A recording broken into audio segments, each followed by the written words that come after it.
It's just after 1 a.m, and as the streets fall silent, a medical emergency is unfolding. Somewhere, a woman's grip on life is slipping away. A medical team in Newcastle is mobilising. Their role is not to save her, but to be there the moment she dies. This is an organ transplant response unit, and time is critical.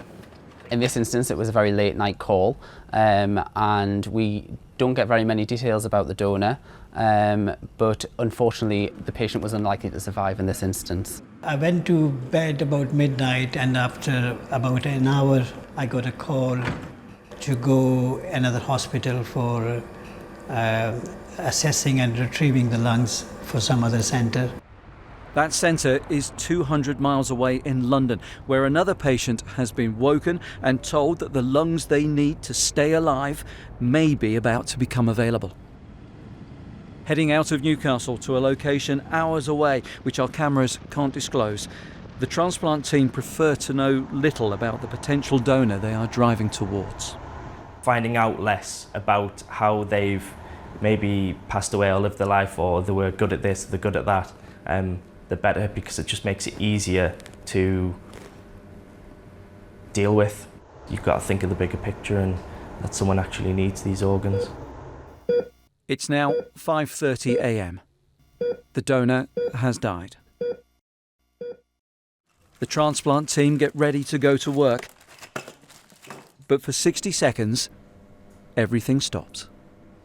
We have a huge respect for the donor and his families, and normally we pay respect by having a 1-minute silence before we start our operation in an operating theatre.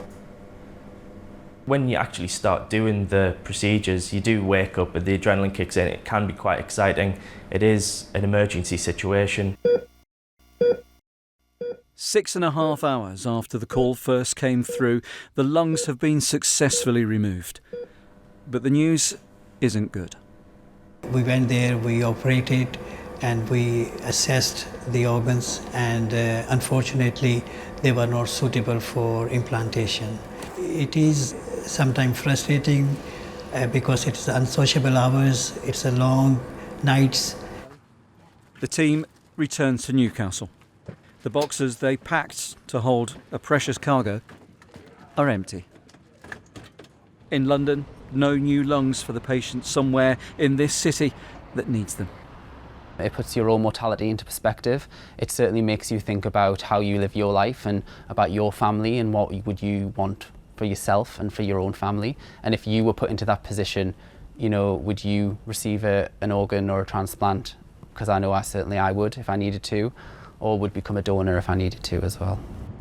Travelling home, and some comfort comes with the news that another team were able to harvest vital abdominal organs from the donor. It is nice to know that something's getting sent to someone so that they can, you know, have a future.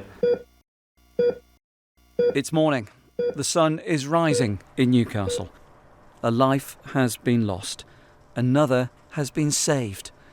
And another still hangs in the balance. And the new day starts with hope that the next call might be another that can make a difference.